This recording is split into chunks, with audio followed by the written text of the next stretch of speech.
데살로니가 전서 3장 1절에서부터 13절 말씀 교독하겠습니다. 1절 말씀, 이러므로 우리가 참다 못하여 우리만 아덴에 머물기를 좋게 생각하고 우리 형제 곧 그리스도의 복음을 전하는 하나님의 일꾼인 디모데를 보내노니 이는 너희를 굳건하게 하고 너희 믿음에 대하여 위로함으로 아무도 이 여러 환난 중에 흔들리지 않게 하려 함이라. 우리가 이것을 위하여 세움받은 줄을 너희가 친히 알리라. 우리가 너희와 함께 있을 때에 장차 받을 환난을 너희에게 미리 말하였는데 과연 그렇게 된 것을 너희가 아느니라. 이러므로 나도 참다 못하여 너희 믿음을 알기를 위하여 그를 보내었노니 이는 혹 시험하는 자가 너희를 시험하여 우리 수고를 헛되게 할까 함이니 지금은 디모데가 너희에게로부터 와서 너희 믿음과 사랑의 기쁜 소식을 우리에게 전하고 또 너희가 항상 우리를 잘 생각하여 우리가 너희를 간절히 보고자 함과 같이 너희도 우리를 간절히 보고자 한다 하니 이러므로 형제들아 우리가 모든 궁핍과 환난 가운데서 너희 믿음으로 말미암아 너희에게 위로를 받았노라. 그러므로 너희가 주 안에 굳게 선즉 우리가 이제 살리라. 우리가 하나님 앞에서 너희로 말미암아 모든 기쁨으로 기뻐하니 너희를 위하여 능히 어떠한 감사로 하나님께 보답할까? 주야로 심히 간구함은 너희 얼굴을 보고 너희 믿음이 부족한 것을 보충하게 하려 함이라. 하나님 우리 아버지와 우리 주 예수는 우리 길을 너희에게로 갈 수 있게 하시오며 또 주께서 우리가 너희를 사랑함과 같이 너희도 피차간과 모든 사람에 대한 사랑이 더욱 많아 넘치게 하사 13절 말씀 다 같이 읽겠습니다. 너희 마음을 굳건하게 하시고 우리 주 예수께서 그의 모든 성도와 함께 강림하실 때에 하나님 우리 아버지 앞에서 거룩함이 흠이 없게 하시기를 원하노라. 아멘. 사도 바울은 데살로니가에서 전도를 오래 할 수 없었습니다. 잠시 전도했습니다. 유대인들의 시기와 소동으로 더 이상 전도할 수 없었습니다. 떠나야만 했습니다. 그러나 놀라운 사실은 데살로니가 성도들의 믿음이 마게도니아와 아가야의 모든 믿는 자들에게 본이 된 것입니다. 어쩔 수 없는 상황 가운데서 떠나긴 했지만 바울은 데살로니가 성도들을 잊을 수가 없었습니다. 데살로니가 전서 2장 7절 말씀에 보면 유모가 자녀를 기르는 심정으로 데살로니가 성도들을 사랑하고 아낀다고 합니다. 그러한 사랑으로 사도 바울은 데살로니가 성도들에게 권고합니다. 유대에 있는 믿는 자들이 유대인들에게 고난을 받음과 같이 너희 동족들로부터 고난을 받을 각오를 하라는 것입니다. 그러므로 믿음을 지키기 위해서 애쓰는 데살로니가 성도들을 잊을 수가 없지 않습니까? 그래서 사도 바울은 말합니다. 잠시 너희를 떠난 것은 얼굴이요 마음은 아니라고 합니다. 왜 그렇습니까? 우리 주님께서 재림에서 오실 때에는 데살로니가 성도들을 바울의 소망이요 기쁨이요 면류관이 된다고 합니다. 그러므로 잊을 수가 없지 않습니까? 그러한 가운데 오늘 본문 말씀 1절에서 5절에서는 디모데를 데살로니가에 보내게 됩니다. 동역자인 젊은 디모데를 데살로니가 교회에 보냅니다. 바울이 아덴에 있을 때입니다. 아덴에서 바울도 참 어려웠습니다. 그렇지 않습니까? 젊은 디모데가 꼭 필요할 때였습니다. 그러나 기쁜 마음으로 디모데를 데살로니가에 보냅니다. 이 사실은 무엇을 말합니까? 그만큼 데살로니가 교회를 사랑하고 아낀다는 이야기가 아닙니까? 바울은 동역자요 하나님의 일꾼인 디모데를 참으로 신뢰했습니다. 더 이상 연약한 디모데가 아닙니다. 2절에서 그리스도의 복음을 전하는 하나님의 일꾼이라고 디모데를 지칭합니다. 2절 하반절 말씀에서 디모데를 보내는 목적을 밝힙니다. 첫째, 데살로니가 성도들의 믿음을 굳건히 하기를 원합니다. 전도자의 사명은 말씀으로 성도들의 믿음을 굳건하는 데 있습니다. 굳건하게 한다는 말은 든든한 기초 위에 흔들리지 않도록 세운다는 말입니다.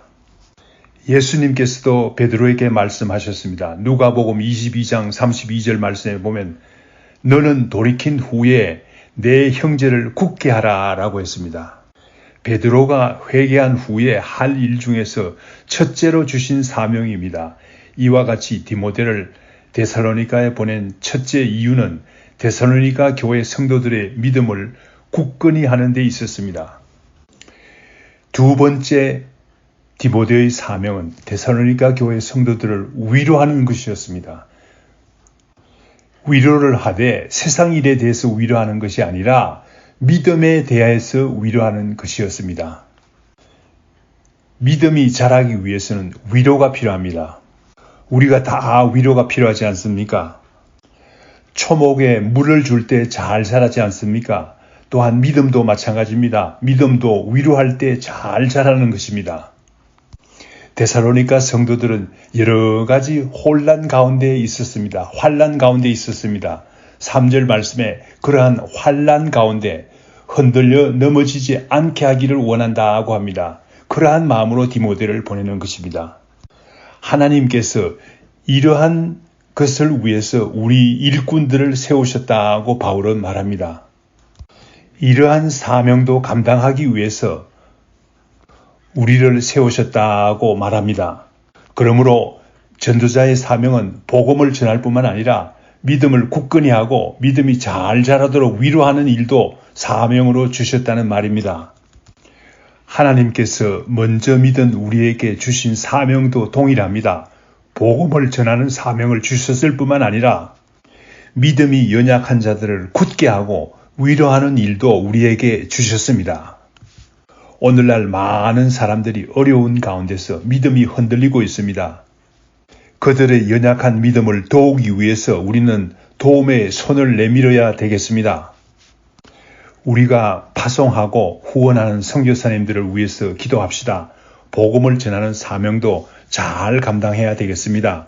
나아가서 선교지에서 사람들이 믿음이 흔들리지 않도록 굳건히 하고 위로하는 일도 잘 감당해야 되지 않겠습니까? 우리가 그들을 위해서 기도해야 되겠습니다.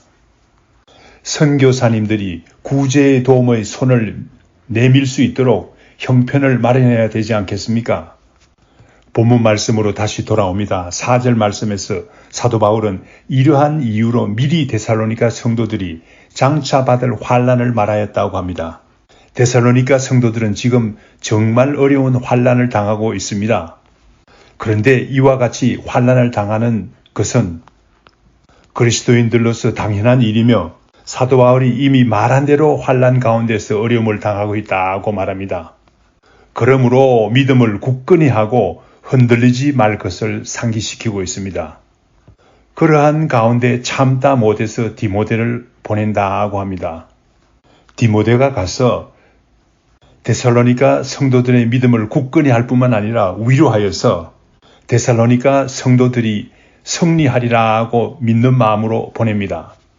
데살로니가에는 교회 성도들을 시험하는 자들이 있습니다. 5절 말씀에 보면 이들로 인해서 사도 바울이 전도한 일의 헛수고가 되지 않을까 해서 노심초사하는 마음이 보입니다. 이러한 마음으로 디모데를 보낸다고 합니다. 본문 말씀 6절에서 10절 말씀은 디모데를 보냈는데 그 디모데가 보고한 내용입니다. 디모데가 반가운 소식을 가지고 왔습니다. 6절 말씀에는 디모데가 데살로니가 성도들의 굳건한 믿음에 관한 소식과 넘치는 사랑의 소식입니다. 가지고 온 소식입니다. 또한 데살로니가 성도들이 사도 바울을 많이 생각하고 있다는 소식입니다. 사도 바울을 생각하고 있다는 말은 사도 바울의 가르침을 생각하고 있다는 말이 아닙니까? 얼마나 감사한 일입니까? 어려운 가운데서도 사도 바울의 가르침을 생각하고 있다는 말입니다. 사도 바울이 현재 데살로니가에 돌아갈 수 없는 상황입니다. 그러나 형편만 허락한다면 데살로니가를 다시 돌아가서 방문하고 싶어 합니다. 못다한 사랑의 권고를 하고 싶어 합니다. 그런데 감사하게도 데살로니가 교회 성도들도 사도 바울을 간절히 보기를 원한다고 합니다. 이 소식은 사도 바울 일행에게 큰 위로가 되었습니다. 어려운 가운데 있는 사도 바울에게 궁핍과 환난 가운데 있는 가운데서도 데살로니가 성도들의 굳건한 믿음 소식에 힘을 얻게 됩니다. 8절 말씀에 이렇게 사도 바울은 고백합니다. 그러므로 너희가 주 안에서 굳게 선적 우리가 이제는 살리라 라고 합니다. 사도 바울이 얼마나 마음이 어려웠으면 이제는 우리가 살리라 라고 외치게 되었습니까? 새로운 용기를 얻은 사람은 살고 싶습니다. 사도 바울은 이제는 우리가 살리라 라고 외치는 사람이 되었습니다. 새로운 용기를 얻은 사람은 새로운 계획을 하는 것입니다. 사도 바울은 데살로니가 성도들에게 복음뿐만 아니라 목숨까지도 기쁜 마음으로 줄 수 있다고 합니다. 2장 8절 말씀. 그만큼 데살로니가 성도들을 사랑했다는 말입니다. 이제 그들이 주 안에서 굳게 서 있다는 소식에 온전히 기뻐하는 바울의 모습이 9절 말씀에 잘 나타납니다. 9절 말씀 읽어보겠습니다. 우리가 하나님 앞에서 너희로 말미암아 모든 기쁨으로 기뻐하니 너희를 위하여 능히 어떠한 감사로 하나님께 보답할까? 라고 합니다. 온전히 기뻐하며 어떻게 하나님께 감사할 줄 몰라 하는 사도 바울의 마음이 잘 나타나 있습니다. 그래서 하나님께 간절히 간구합니다. 이제 살았으니 다시 여행 계획을 하자는 것입니다. 데살로니가에 가서 성도들에게 못다한 것을 보충하고 싶다고 하나님께 간구하는 것입니다. 본문 말씀 11절에서 13절에는 데살로니가 성도들을 위해서 드리는 하나님께 드리는 사도 바울의 간절한 기도가 나옵니다. 하나님께서는 우리의 길을 열어서 너희에게 갈 수 있게 하시는 분이시다라고 기도합니다. 지금은 아무리 어려운 상황이라도 아무리 어려워도 하나님께서는 원하시면 환경을 바꿀 수가 있는 분이시다라고 기도합니다. 주님께서 원하시면 갈 수 있다는 것이 사도 바울의 신앙입니다. 또한 우리의 신앙이 되어야 되겠습니다. 12절 말씀에서는 우리의 사랑의 근원이 주님이시라는 사실을 밝히고 있습니다. 사도 바울이 데살로니가 교회 성도들을 진실로 사랑하지 않습니까? 그런데 그 일조차도 우리 주님께서 하시는 일이라는 사실을 먼저 말합니다. 같은 이유로 하나님께서 데살로니가 교회 성도들 사이에도 사랑이 넘치기를 간절히 기도합니다. 이 사실은 무엇을 말합니까? 사도 바울이 예수님을 본받아 데살로니가 교회 성도들을 사랑할 수 있었습니다. 데살로니가 교회 성도들도 예수 그리스도를 본받아 서로 사랑하는 교회가 되기를 바라는 마음이 잘 나타나 있습니다. 13절에는 데살로니가 성도들의 마음을 주관하시고 마음을 굳건히 하사 흔들리지 않게 하시기를 간절히 기도합니다. 그래서 주님 오시는 날 데살로니가 교회 성도들도 주님 앞에 같이 서게 해달라는 기도입니다. 우리도 주님께서 오시는 그날에 우리가 복음을 전한 사람들과 같이 주님 앞에 선다면 얼마나 감사하고 감격스럽겠습니까? 믿음이 흔들릴 때 우리가 믿음을 굳건히 해서 주님 앞에서 같이 설 수 있다면 얼마나 좋겠습니까? 어려워할 때 우리가 위로해서 주님 앞에 같이 설 수 있다면 얼마나 좋겠습니까? 올 한 해는 이러한 마음가짐으로 전도합시다. 이러한 마음의 태도로 내 이웃의 믿음을 굳건히 하는 일에 애씁시다. 이러한 마음으로 이웃들의 마음을 위로하기를 원합니다. 다 같이 기도하겠습니다. 주님 감사합니다. 사도 바울은 데살로니가 교회 성도들을 진실로 사랑했습니다. 아무것도 할 수 없는 형편에 있었습니다. 그러나 디모데를 보내서 그들의 믿음을 굳건히 하고 위로하기를 원했습니다. 이제 디모데가 좋은 소식을 가지고 왔습니다. 바울은 감격적인 감사의 기도를 드립니다.